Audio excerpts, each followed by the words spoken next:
नमस्कार साथियों, स्वागत है आप सबका आज की इस क्लास में। तो 2000 प्रश्नों की महामैराथन सीरीज़ अब हम कंटिन्यू करेंगे दोबारा से। कल की जो हमारी वीडियो थी, कल आपके जो है यानी क्लास हम 2000 प्रश्नों वाली ये वाली क्लास हम कल मैं लेकर के नहीं आया था। इसकी जगह पर कल हमने NCERT कैसे पढ़ें ये वाला हमने एक सेशन आपके लिए लेकर के आया था मैं कल। तो अगर आप लोगों ने कल की वो वीडियो नहीं देखी है तो जाकर के वो वीडियो भी देखिएगा, क्योंकि आप में से बहुत सारे लोगों की क्वेरीज थी कि NCERT का सम्यक अध्ययन परीक्षा की दृष्टि से किस प्रकार किया जाए। तो उसका लेकर के एक स्ट्रेटजी वीडियो है करीब 20-22 मिनट का, तो वो आप देखेंगे तो निश्चित रूप से आप लोगों के लिए वो उपादेय साबित होगी, ऐसी उम्मीद करता हूँ। इसी उम्मीद के साथ वो वीडियो मैंने बनाई थी। और तो जुड़ेंगे आप लोग ज़्यादा से ज़्यादा, थोड़ा संख्या में जुड़ेंगे तो हम लोग फिर ये आज की क्लास शुरू करने वाले हैं। ठीक है, तो 2000 प्रश्नों की महामैराथन सीरीज़ है और आज की हमारी 13वीं क्लास है। आज हमारी प्रगतिवाद पर क्लास होने वाली है। 12वीं क्लास में हमने उत्तर छायावाद पढ़ा था, ठीक है ना, और एक सीरियल्स के साथ हम तो आदिकाल से शुरू हो चुकी ये क्लास, अब हम उत्तर छायावाद को भी पार कर प्रगतिवाद तक पहुंच चुके हैं। यानी कि अभी तक हमने लगभग 10वीं सदी से लेकर के 1936 तक का साहित्य पढ़ लिया है, ठीक है ना। और आज हम 1936 से लेकर के आगे का साहित्य अब हम कंटिन्यू करने वाले हैं। तो अभी तक आपने अगर पीछे की वीडियोस नहीं देखी हैं तो इसमें हमने प्लेलिस्ट बना रखी है इसमें, ठीक है। आप लोग जानते होंगे LT मैराथन नाम से जो इसकी वीडियो की श्रृंखला है वो वाली है। और इसके अलावा अन्य वीडियो जैसे सिलेबस की जानकारी अगर आपको प्राप्त करनी हो, प्रीवियस ईयर क्वेश्चंस हम सॉल्व करवा चुके हैं। इसके अलावा कुछ महत्वपूर्ण टॉपिक्स मैं उसमें कवर करवा चुका हूँ, जो महत्वपूर्ण टॉपिक्स होते हैं, या हमारे कोर्स की जो डेमो क्लासेज है वो मैं उस पर डाल चुका हूँ। तो उसी के अलावा LT हिंदी उत्तराखंड नाम से एक और प्लेलिस्ट बनाई गई है, तो उस प्लेलिस्ट का भी आप उपयोग कर सकते हैं। तो बिना समय गंवाए अब हम क्लास शुरू करते हैं। और पहला क्वेश्चन मैं आपके सामने रख रहा हूं। हम लोग केवल क्वेश्चन सॉल्व करके आगे नहीं बढ़ते हैं, क्वेश्चन के साथ साथ उनका सॉल्यूशन देखते हुए टॉपिक्स को समझते भी हैं। तो कॉन्सेप्चुअल समझ बनाते हुए आगे हम क्वेश्चन रखते हैं। आप लोगों को समझ में आ ही चुका है, अब आप तो रोज़ पढ़ते हैं बहुत से विद्यार्थियों को, तो अब तो मुझे थोड़ा बहुत नाम भी याद होने लगा है कि कौन कौन यहाँ पर रेगुलर पढ़ रहा है। और आप लोग बताते भी हैं कि कहाँ कहाँ आपने क्या क्या पढ़ लिया है, क्या क्या नहीं पढ़ा है, कहाँ कहाँ आपको समस्या है। तो धीरे धीरे आप लोगों की बहुत सारे सजेशन है, यानी कि आप लोगों की बहुत सारी समस्याएं हैं कि किन किन टॉपिक्स को लेकर के वीडियोस बनाई जाएं, या ना किन किन टॉपिक्स पे आप लोग चाहते हैं कि मैं आप लोगों के लिए वीडियो लेकर के आऊँ, क्लासेस लेकर के आऊँ। तो निश्चित रूप से अभी हमारे पास समय है यानी परीक्षा में, तो हम लोग जो है उस पर अलग अलग विषयों पर उस तरह के वीडियोज़ लाते रहेंगे। तो और ये क्लासेस की सीरीज़ भी हमारी लगातार जारी रहेगी जब तक 2000 प्रश्न पूरे नहीं हो जाते हैं। 2000 प्रश्न क्या, मतलब पूरा सिलेबस जब तक पूरा नहीं हो जाता है तब तक ये प्रश्नों की श्रृंखला में हम रोज़ पढ़ाई करते रहेंगे, ठीक है। तो पहला क्वेश्चन आप लोगों ने पढ़ ही लिया होगा अब तक कि प्रगतिशील लेखक संघ की स्थापना किस वर्ष हुई। प्रगतिशील लेखक संघ की स्थापना किस वर्ष हुई आपको ये बताना है। प्रगतिशील लेखक संघ की स्थापना किस वर्ष हुई, तो किस वर्ष हुई भाई बताइए आप लोग। तो ये हुई है आपके 1936 ईस्वी में। 1936 ईस्वी में प्रगतिशील लेखक संघ की स्थापना होती है। कहाँ हुआ था इसका पहला अधिवेशन? हुआ था लखनऊ में, ठीक है ना। इसका पहला अधिवेशन हुआ था लखनऊ में, और लखनऊ इसकी अध्यक्षता की थी आपके प्रेमचंद ने, ठीक है ना। आगे के क्वेश्चन में भी आने वाला है, तो आपको यह याद कर देना है किसने की थी। प्रेमचंद ने अध्यक्षता की थी इसके पहले अधिवेशन की, प्रगतिशील लेखक संघ के, ठीक है ना। और 1936 में ही प्रेमचंद जी का निधन भी हुआ, तो आप लोग समझ सकते हैं कि प्रेमचंद के अंतिम दौर की जो है ये बात है। अगला क्वेश्चन देखिए, भारत में प्रगतिशील लेखक संघ के संस्थापकों में से नहीं है। भारत में प्रगतिशील लेखक संघ, ये जो भारत में प्रगतिशील लेखक संघ स्थापित हुआ था उसके संस्थापक हुए थे ना, कुछ 3-4 संस्थापक थे, उनमें से कौन इनमें से नहीं है? मुल्कराज आनंद, सज्जाद जहीर, ज्योति घोष या फिर D मानवेंद्र नाथ रॉय। तो बताइए आप लोग इसमें सही उत्तर क्या है इसका। तो आप में से जो है इसके शायद ये आप लोग ना जानते हो, ठीक है। तो मानवेंद्र नाथ रॉय इसका सही उत्तर होगा, ठीक है। प्रगतिशील लेखक संघ की स्थापना भारत में कब हुई? 1936 में हुई। लखनऊ में जो है पहला अधिवेशन हुआ। पहले अधिवेशन की अध्यक्षता किसने की? प्रेमचंद ने की, ठीक है। 3 फैक्ट हो गए। इसके अलावा भारत में प्रगतिशील लेखक संघ की स्थापना करने वालों में से कौन कौन थे? एक थे मुल्कराज आनंद, दूसरे सज्जाद जहीर, तीसरे ज्योति घोष, ठीक है। ये 3 नाम आपने जरूर याद रखने हैं प्रगतिशील लेखक संघ के संस्थापकों में से, ठीक है। तो ये क्वेश्चन यहाँ से आ सकता है, और साल भी याद रखना है, अधिवेशन वगैरह सब याद रखना है, इंपॉर्टेंट होता है प्रगतिशील लेखक संघ, ठीक है। और ये क्वेश्चन मैं आपको बता चुका हूँ ये वाली बात। प्रगतिशील लेखक संघ के पहले अधिवेशन की अध्यक्षता किसने की? तो किसने की थी? आपके प्रेमचंद ने की थी। आपको ये बात बताई जा चुकी है, प्रेमचंद ने की थी। और कहाँ हुआ था इसका पहला अधिवेशन? तो लखनऊ में हुआ था, है ना। लखनऊ में पहला अधिवेशन हुआ था। अगला क्वेश्चन देखिए, प्रगतिवाद का दार्शनिक आधार है। अब कॉन्सेप्ट पर आधारित क्वेश्चन है ये। प्रगतिवाद का दार्शनिक आधार यानी कि प्रगतिवाद तो साहित्यिक आंदोलन है ना, तो ये किस दर्शन से प्रभावित आंदोलन था, मतलब ठीक है ना, ये प्रगतिवाद जो था ये किस दर्शन से प्रभावित था, तो जानते होंगे आप लोग। अगर जानते हैं तो बताइए फटाफट कौन सा ऑप्शन सही है।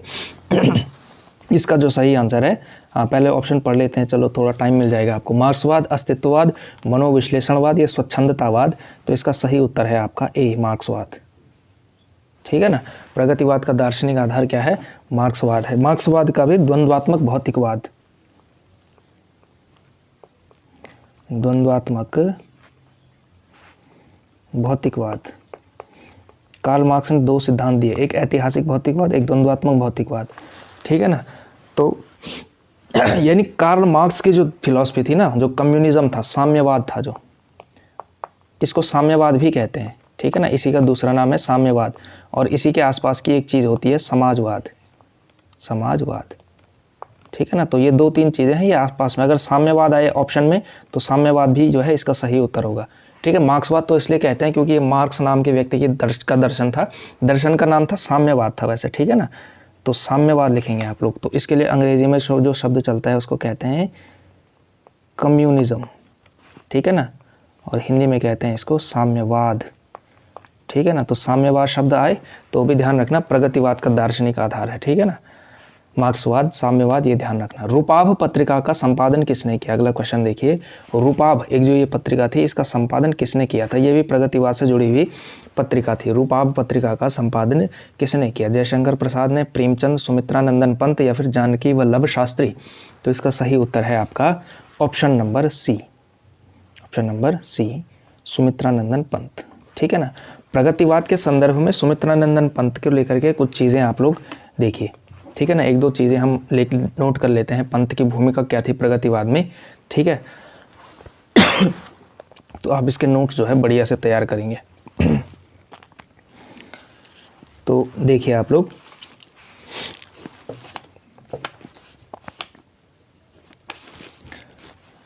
पंत ने क्या किया था? पंत ने जो रचना लिखी थी युगांत, युगांत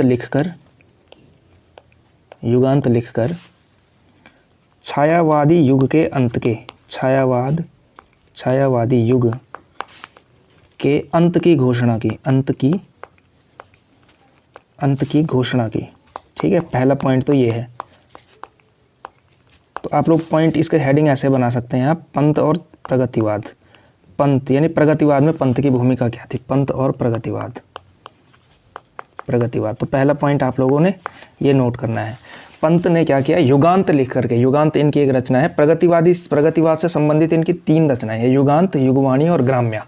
ठीक है ना, तो युगांत लिखे इन्होंने और छायावादी युग के अंत की घोषणा की युगांत लिख करके। ठीक है, एक पॉइंट ये नोट करेंगे आप।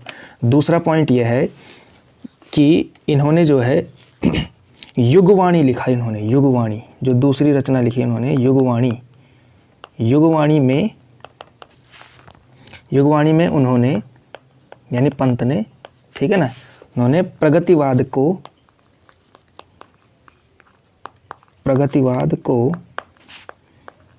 युग की वाणी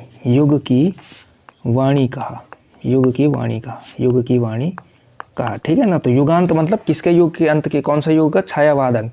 और युगवाणी मतलब प्रगतिवादी युग जो है। इन्होंने कहा कि प्रगतिवाद क्या है? इस युग की वाणी है कि अब टाइम आ चुका है प्रगतिवाद जो है आए।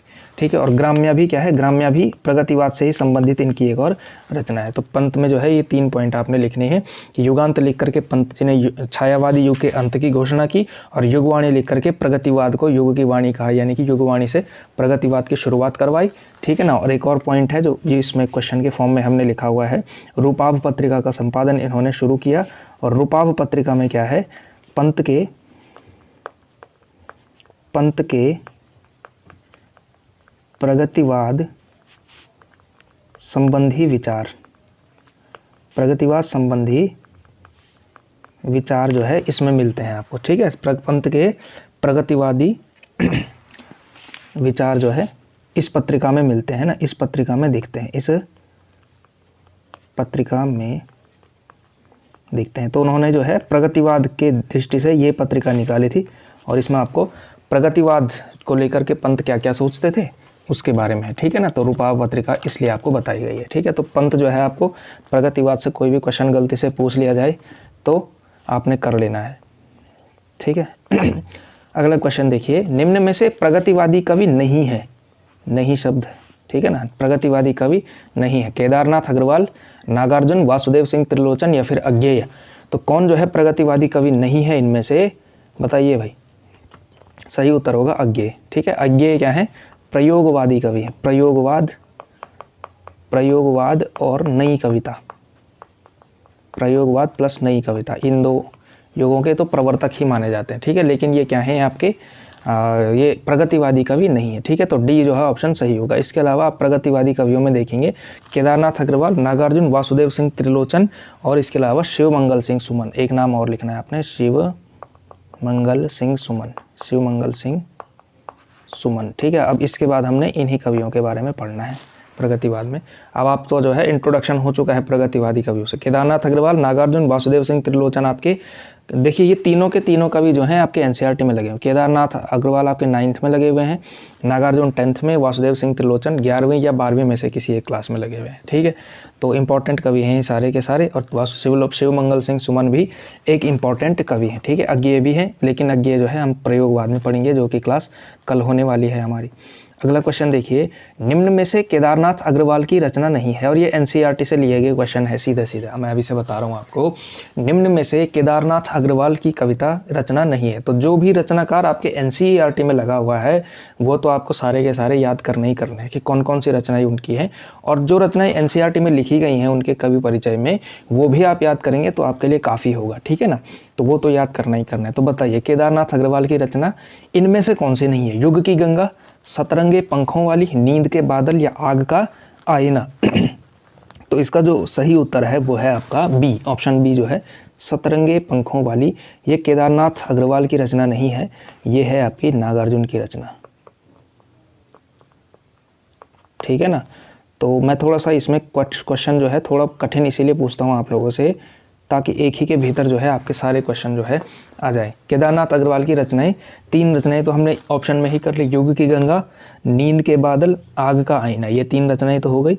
इसके अलावा 2-3 रचनाएं और लिखिए आप लोग, ठीक है। और ये सारी रचनाएं कौन कौन सी हैं जो एनसीईआरटी में लिखी गई हैं, ठीक है।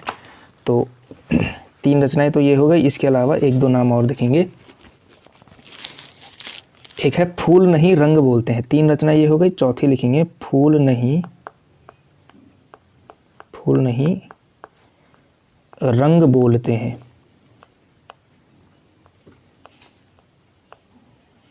फूल नहीं रंग बोलते हैं, फूल नहीं रंग बोलते हैं, ठीक है। इसके अलावा आग का आईना हम लोग इसमें लिख चुके हैं। इसके अलावा आपने लिखना है पंख और पतवार, पंख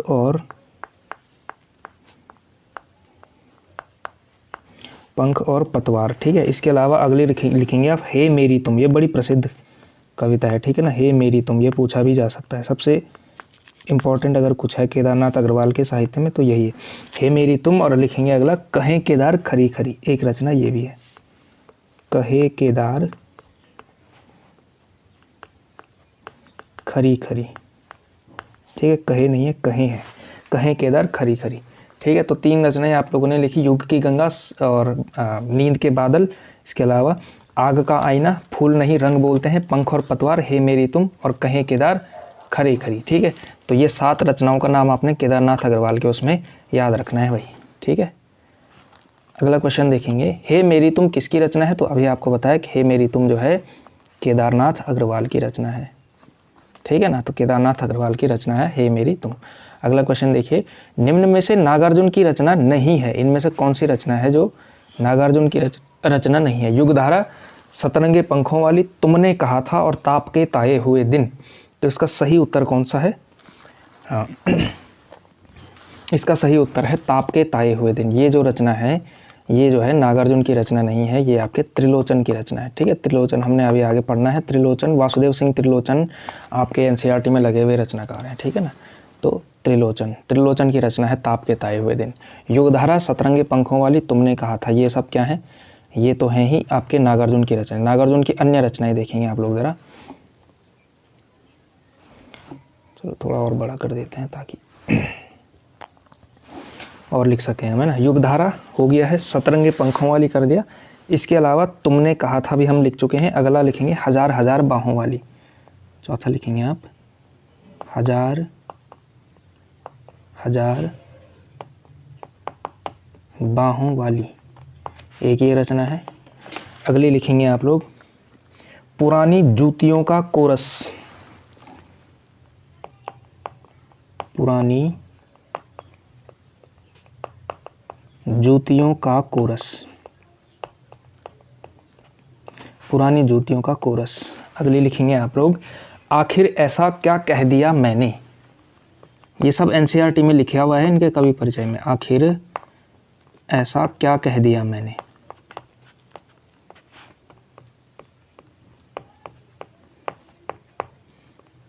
ठीक है। और सातवां लिखेंगे आप लोग मैं मिलिट्री का बूढ़ा घोड़ा। मैं मिलिट्री का बूढ़ा घोड़ा। ठीक है। तो ये 7-8 रचनाएं जो हैं ये इसमें लगी हुई हैं। ठीक है। तो युगधारा, सतरंगे पंखों वाली, ठीक है, तुमने कहा था, हजार हजार बाहों वाली, पुरानी जूतियों का कोरस, आखिर ऐसा क्या कह दिया मैंने, और मैं मिलिट्री का बूढ़ा घोड़ा। ये 7 रचनाएं, 7 काव्य संग्रह आपने जो है नागार्जुन के याद रखने हैं भाई। ठीक है। ये एनसीईआरटी में लिखे हुए हैं और पूछा जाएगा तो आपको जो है शिकायत का मौका नहीं मिलना चाहिए, है ना। आयोग जो है पूछ सकता है आपसे ये वाले क्वेश्चन। अगला क्वेश्चन देखिए, केन का कवि किसे कहा जाता है। केन का कवि, केन का कवि किसे कहा जाता है। केन का कवि किसे कहा जाता है। ठीक है। शिवमंगल सिंह सुमन, रामधारी सिंह दिनकर, केदारनाथ अग्रवाल या फिर त्रिलोचन। तो केन का कवि कहा जाता है आपके केदारनाथ अग्रवाल को। ठीक है। और क्यों कहा जाता है, देखिए एक नदी है केन नदी। ठीक है। और इनकी कविताओं में केन नदी की जो है प्रतीक के रूप में बहुत ज़्यादा आती है। तो केन नदी से अत्यधिक लगाव के कारण इन्हें केन का कवि कहा जाता है। तो आप लोग लिखिए ये वाली बात। ठीक है। नोट करिए, मैं ऐसे ही बोल रहा हूँ, केन नदी से लगाव के कारण, अत्यधिक लगाव के कारण, ठीक है, इन्हें जो है केन का कवि कहा जाता है। केन नदी से अत्यधिक लगाव के कारण इन्हें केन का कवि कहा जाता है। किन्हें? केदारनाथ अग्रवाल को। ठीक है। अगला क्वेश्चन देखिए, मैं मिलिट्री का बूढ़ा घोड़ा किसकी रचना है। मैं मिलिट्री का बूढ़ा घोड़ा, आपको बताया गया अभी थोड़ी देर पहले हमने बात की कि मैं मिलिट्री का बूढ़ा घोड़ा किसकी रचना है, नागार्जुन की रचना है। ठीक है, नागार्जुन। ठीक है, पूछा जा सकता है भाई ये क्योंकि एनसीईआरटी में इसका नाम लिखा हुआ है, इस रचना का नाम। अगला क्वेश्चन देखिए, एक बीते के बराबर यह हरा ठिगना चना किसकी काव्य पंक्ति है। और ये मैंने एनसीईआरटी से लिया है, NCERT। ठीक है। कविता का नाम है चंद गहना से लौटती बेर।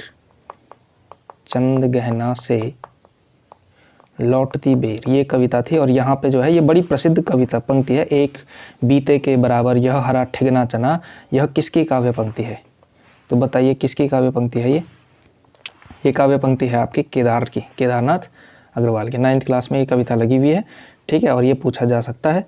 तो क्या करना है, एनसीईआरटी की जितनी भी कविताएं हैं वो अच्छे से याद कर लेना भाई कि कौन सी किसकी काव्य पंक्ति है। वो जो है बीच में से भी पूछा जा सकता है। एक बीते के बराबर यह हरा ठिगना चना किसकी काव्य पंक्ति है, केदारनाथ अग्रवाल की। अगला क्वेश्चन देखिए, नागार्जुन मैथिली में किस उपनाम से कविता लिखते थे। ये भी एनसीईआरटी में ये फैक्ट लिखा हुआ है। नागार्जुन मैथिली में किस उपनाम से कविता लिखते थे। दीपक, यात्री, बेचैन या फिर बालेंदु। तो लिखते थे आपके यात्री उपनाम से। ठीक है ना, यात्री उपनाम से जो है नागार्जुन जो है मैथिली में लिखते थे, और नागार्जुन नाम से हिंदी में लिखते थे। असली नाम इनका अगले क्वेश्चन में करते हैं। ठीक है। मैथिली जो है मैथिली में यात्री उपनाम से लिखते थे। ये एनसीईआरटी में लिखी हुई है ये बात। ठीक है। इनकी यहाँ कविता लगी हुई है ना, वहाँ तुम्हारी यह दंतुरित मुस्कान वाली जो कविता है वो नागार्जुन की ही है। और उसके कवि परिचय में आप देखेंगे तो नीचे डिस्क्रिप्शन में लिखा हुआ है उनके बारे में जब बताया गया है तो उसमें लिखा गया है कि यात्री उपनाम से मैथिली में ये जो है नागार्जुन जी लिखते थे। नागार्जुन का मूल नाम क्या है, मूल नाम, असली नाम। नागार्जुन तो इनका पेन नेम है। जिस तरह से मैथिली में इन्होंने यात्री शब्द यूज़ किया, यात्री नाम का उसका प्रयोग किया, हिंदी में इन्होंने नागार्जुन नाम से लिखा। तो असली नाम इनका क्या था, वैद्यनाथ मिश्र, वासुदेव सिंह, त्रयंबक वीर राघवाचार्य या फिर रामशरण उपाध्याय। तो सही उत्तर क्या है आपका ए, वैद्यनाथ मिश्र। वैद्यनाथ मिश्र नागार्जुन, ठीक है ना। नागार्जुन का नाम जरूर याद रख लेना भाई, वैद्यनाथ मिश्र नागार्जुन, ठीक है। त्रिलोचन का नाम है वासुदेव सिंह, ठीक है ना, वासुदेव सिंह त्रिलोचन। अगला क्वेश्चन देखिए, नागार्जुन ने अपनी किस कविता को अपने साहित्य का मैनिफेस्टो कहा है। ठीक है, ये थोड़ा डिफ़िकल्ट तरह का क्वेश्चन हो सकता है आप में से कईयों के लिए, तो बताना है आपने।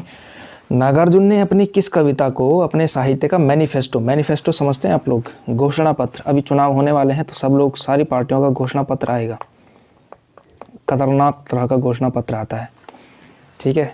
मतलब एक पूरी की पूरी किताब छपती है कि अगर हम सरकार में आए तो हम ये करेंगे। तो नागार्जुन का जो है साहित्य का घोषणा पत्र, नागार्जुन ने अपने साहित्य का घोषणा पत्र किस रचना को कहा है। हरिजन गाथा और आओ रानी, प्रतिहिंसा ही स्थायी भाव है या फिर गुलाबी चूड़ियाँ।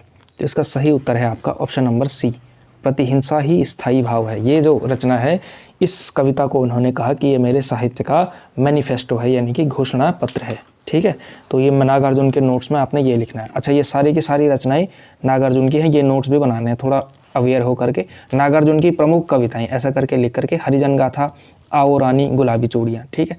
हरिजन गाथा दलितों का जो है, दलितों की समस्या के ऊपर लिखा हुआ है, ठीक है, दलित की समस्याओं का मार्मिक चित्रण। आओ रानी जो है इनकी पॉलिटिकल कविता है। ये कब लिखा गया था, हुआ क्या कि जब देश आज़ाद हो चुका था और उसके बाद इंग्लैंड की रानी का एक जो है एक दौरा था, दौरा जो है भारत आई थी और उस तत्कालीन प्रधानमंत्री नेहरू जी जो थे, उन्होंने जो है खूब भव्य स्वागत किया था रानी का, ठीक है। तो उससे क्षुब्ध होकर के जो है नागार्जुन ने कविता लिखी कि आओ रानी हम ढोएंगे पालकी, ठीक है। उन्होंने मतलब एक तरह से सरकार को जो है एक तरह से लताड़ा था, उस पर व्यंग्य किया था नेहरू जी पर और उनकी सरकार पर कि आप लोग मतलब कैसे आप इनका स्वागत कर सकते हैं कि इन्होंने हमें इतने साल तक गुलाम बना के रखा और जो है अब जो है आप इतना भव्य स्तर पे स्वागत तो नहीं होना चाहिए था, जैसे कि अभी भी ये हमारे आका होंगे, आपने तो ऐसा स्वागत कर दिया। तो कविता है इनकी बड़ी प्रसिद्ध है, आओ रानी हम ढोएंगे पालकी, यही हुई है राय जवाहर लाल की, ठीक है। तो ये कविता है, बड़ी प्रसिद्ध कविता है, ठीक है। तो आपने ये कविता भी याद रखनी है। गुलाबी चूड़ियाँ जो हैं, गुलाबी चूड़ियाँ बड़ी अच्छी कविता है, बड़ी वात्सल्यपूर्ण कविता इनकी मानी जाती है कि एक पिता जो कि एक ट्रक ड्राइवर है या बस ड्राइवर शायद है, और उसने जो है अपने शीशे के सामने में जो है अपने गाड़ी के ठीक सामने पर जो है गुलाबी चूड़ियाँ रखी हुई हैं और वो जो है अपनी बेटी के लिए वो लेकर के, नहीं उसकी बेटी ने जो है वो रख दी है उसमें। तो वात्सल्यपूर्ण कविता है, अच्छी कविता, तो बड़ी प्रसिद्ध कविता है गुलाबी चूड़ियाँ भी, ठीक है। अगला क्वेश्चन देखिए, इंदुमती के मृत्यु शोक से अज रोया या तुम रोए थे, ये किसकी काव्य पंक्ति है। इंदुमती के मृत्यु शोक से अज रोया या तुम रोए थे, ये किसकी काव्य पंक्ति है। केदारनाथ अग्रवाल, नागार्जुन, वासुदेव सिंह त्रिलोचन या शिवमंगल सिंह सुमन। सही उत्तर है नागार्जुन। नागार्जुन की एक बड़ी प्रसिद्ध कविता है कालिदास, ठीक है। तो नागार्जुन की कविताओं में लिखेंगे, प्रसिद्ध कविताओं में एक लिखेंगे कालिदास भी लिखेंगे, इन तीन रचनाओं में चार के चार ऊपर की रचनाएं लिखेंगे, जो चार ऊपर रचनाएं का नाम हमने लिखा था, ठीक है ना। और ये रचना है कालिदास भी इनकी एक प्रसिद्ध रचना है। इसके अलावा एक और इनकी रचना है बादल को घिरते देखा है, बादल को घिरते देखा है। कालिदास के अलावा एक और लिखेंगे आप, बादल को घिरते देखा है, घिरते देखा है। इसके अलावा एक और रचना है, कविता है इनकी अकाल और उसके बाद, कई दिनों तक चूल्हा रोया चक्की रही उदास, वो जो कविता है ना, वो भी इनकी कविता, अकाल और उसके बाद,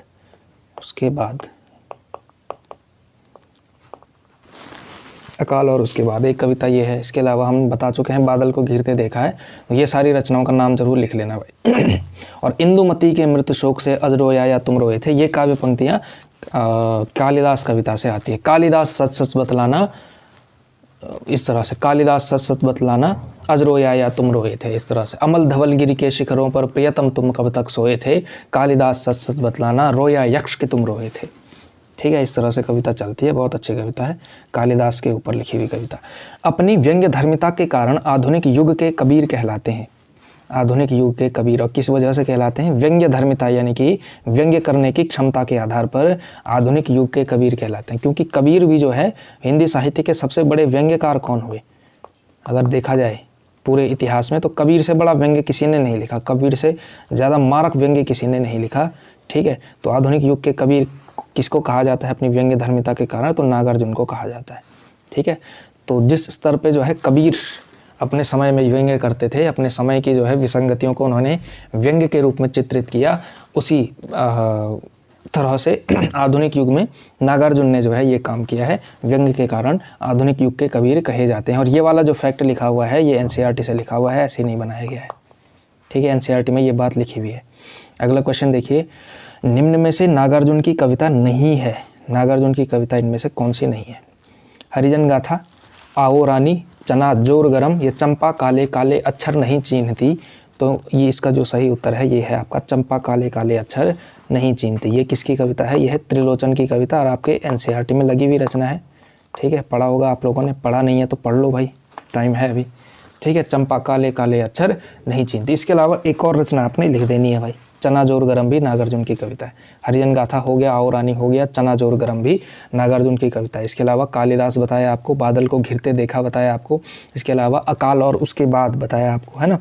इसके अलावा जिसको हमने मैनिफेस्टो कहा था उन्होंने, तो प्रतिहिंसा ही स्थायी भाव है। और जो प्रमुख इनके काव्य संग्रह थे वो तो हमने शुरुआत में कर ही लिया, युगधारा, सतरंगे पंखों वाली, तुमने कहा था, हजार हजार बाहों वाली, पुरानी जूतियों का कोरस, ऐसा क्या कह दिया मैंने, और एक आखिरी था वो मैं मिलिट्री का बूढ़ा घोड़ा, है ना। तो ये सब रचनाएं ये आपको याद रखनी है। अगला क्वेश्चन देखिए, बादल को घिरते देखा है किसकी कविता है? अभी थोड़ी देर पहले हमने बात की इस पर, बादल को घिरते देखा है नागार्जुन की कविता है, ठीक है। तो नागार्जुन जो है बहुत महत्वपूर्ण कवि हैं आपके लिए। बादल को घिरते देखा है नागार्जुन की कविता है। अगला क्वेश्चन देखिए, त्रिलोचन की कविता चंपा काले काले अक्षर नहीं चीन्हती, ये जो है ये किस संग्रह से लिया गया है इसको? और ये एनसीईआरटी में लगी हुई रचना है, ठीक है। चंपा काले काले अक्षर नहीं चीन्हती किस संग्रह से ली गई है? गुलाब और बुलबुल, धरती, दिगंत या ताप के ताए हुए दिन। तो इसका सही उत्तर है धरती। धरती इनका जो संग्रह था त्रिलोचन का, उससे जो है ली गई है, ठीक है। अब मैं आपको जो है इसमें एक और क्वेश्चन है करते हैं हम लोग त्रिलोचन पे, फिर आगे बात करेंगे। निम्न में से त्रिलोचन की कविता नहीं है, इनमें से त्रिलोचन की कविता कौन सी नहीं है? उस जनपद का कवि हूँ, हम पक्षी उन्मुक्त गगन के, मैं तुम्हें सौंपता हूँ और शब्द। तो त्रिलोचन की जो कविता नहीं है वो है आपकी हम पक्षी उन्मुक्त गगन के, हम पक्षी उन्मुक्त गगन के। बाकी तीनों तो इनकी रचनाएं हैं। हम पक्षी उन्मुक्त गगन के हैं शिव मंगल सिंह सुमन की रचना है, हम पक्षी उन्मुक्त गगन के, ठीक है ना। तो ये आपने याद रखना है। अच्छा, त्रिलोचन की कविताएं कौन कौन सी नहीं है, कौन कौन सी जो है इसका मतलब, है ना। देखो, धरती तो है ही, धरती है, गुलाब और बुलबुल है ही, इसके अलावा दिगंत, ताप के ताए हुए दिन, इसके अलावा शब्द है, ठीक है, और उस जनपद का कवि हूँ भी है, इसके अलावा हाँ, उसके अलावा हो गया उस जनपद का कवि हूँ, मैं तुम्हें सौंपता हूँ, मैं तुम्हें सौंपता हूँ नहीं, दरअसल तुम्हें सौंपता हूँ लिखा है, तुम्हें सौंपता हूँ, ठीक है। तो ये सारी रचनाएं आपने त्रिलोचन की रचनाएं हैं, ये आपको याद रखना है, ठीक है। तो ये सारी रचनाएं त्रिलोचन की हैं, ये अपने याद रखना है। 6-7 रचनाएं हैं और इनका नाम जरूर याद रखना, इनमें से कोई सा भी क्वेश्चन पूछा जा सकता है आपसे। त्रिलोचन को अवध का किसान कवि किसने कहा? अवध का किसान कवि किसने कहा? बच्चन सिंह, मुक्तिबोध, रामविलास शर्मा या फिर नामवर सिंह? तो कहा है आपके त्रिलोचन को अवध का किसान कवि कहा है आपके मुक्तिबोध ने, ठीक है। मुक्तिबोध, क्योंकि कल हमने मुक्तिबोध भी पढ़ने हैं, अज्ञेय, मुक्तिबोध, प्रगतिवाद, प्रयोगवाद में आने वाले हैं, ठीक है। तो कल वो आएंगे आपके। तो त्रिलोचन को अवध का किसान कवि मुक्तिबोध ने कहा है, ठीक है।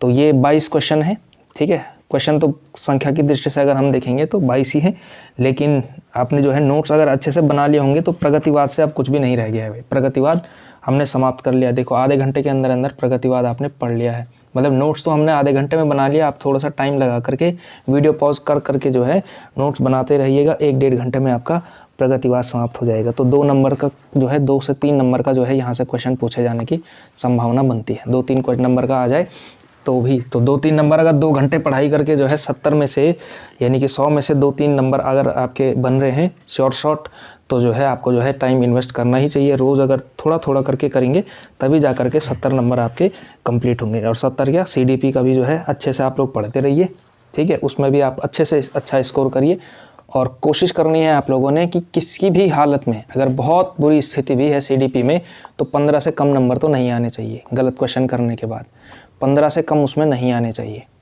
15 से कम आ गए तो फिर काम गड़बड़ हो जाएगा, सब्जेक्ट में बहुत ज़्यादा स्कोर करना पड़ेगा, ठीक है। और अगर आपका इसमें अच्छा है तो 20-25 नंबर तक भी आप लोग ला सकते हैं। 25 लाइए, 30 लाइए, जितने ला सकते हैं लाइए, पर बहुत अच्छा करेंगे तो 25। और ऑन एन एवरेज जितना मेरे मानना है कि 18 से लेकर के 22 तक ये एवरेज जो है आप मान करके चलिए कि CDP में आप ये लेकर के आएंगे और सब्जेक्ट में भी अच्छा करेंगे तो सिलेक्शन के चांसेस आपके बढ़ जाएंगे, ठीक है। तो आज की वीडियो में हम इतना ही पढ़ेंगे। प्रगतिवाद जो है छोटा सा ही टॉपिक है, प्रगतिवाद प्रयोगवाद ये बहुत छोटे छोटे टॉपिक हैं, इसलिए बहुत ज़्यादा क्वेश्चन यहाँ से बनने की संभावना होती भी नहीं है, ठीक है। तो इसके बाद हम लोग आगे की क्लास में पढ़ेंगे प्रयोगवाद, फिर नई कविता, फिर साठोत्तरी कविता, समकालीन कविता, और उसके बाद हमारा जो है गद्य शुरू हो जाएगा, ठीक है। तो आज की वीडियो में इतना ही। आज की इस वीडियो को आपने क्या करना है, लाइक करना है, शेयर करना है, ठीक है। और सब्सक्राइब आप लोग कर ही रहे हैं, सब्सक्राइब जो है चैनल बहुत अच्छा चल रहा है, तो इसके लिए आप लोगों का बहुत बहुत शुक्रिया, ठीक है। और अपने आप लोग पढ़ाई करते रहिएगा, और बीच बीच में जो भी कमेंट आप लोग कर रहे हैं कि इन वीडियोस को लेकर के आइए, तो 1-2 लोग करेंगे तो एक एक सजेशन पर तो वीडियो बनाना मुश्किल होगा, लेकिन ज़्यादा लोग अगर उस किसी टॉपिक पे करेंगे तो जो है उस टॉपिक पर हम बात कर सकते हैं, ठीक है। तो कमेंट में बताइए कि क्या क्या टॉपिक जो है, क्या क्या आपकी समस्या है, किन किन टॉपिक्स पे आप चाहते हैं कि आपको वीडियो प्राप्त हो, ताकि आप लोगों को जो है थोड़ा सहायक सिद्ध हो सके ये चैनल और ज़्यादा, ठीक है। तो फिलहाल के लिए आपका शुक्रिया, पढ़ते रहिए, मस्त रहिए और जो है तैयारी अच्छे से करते रहिए। Thank you.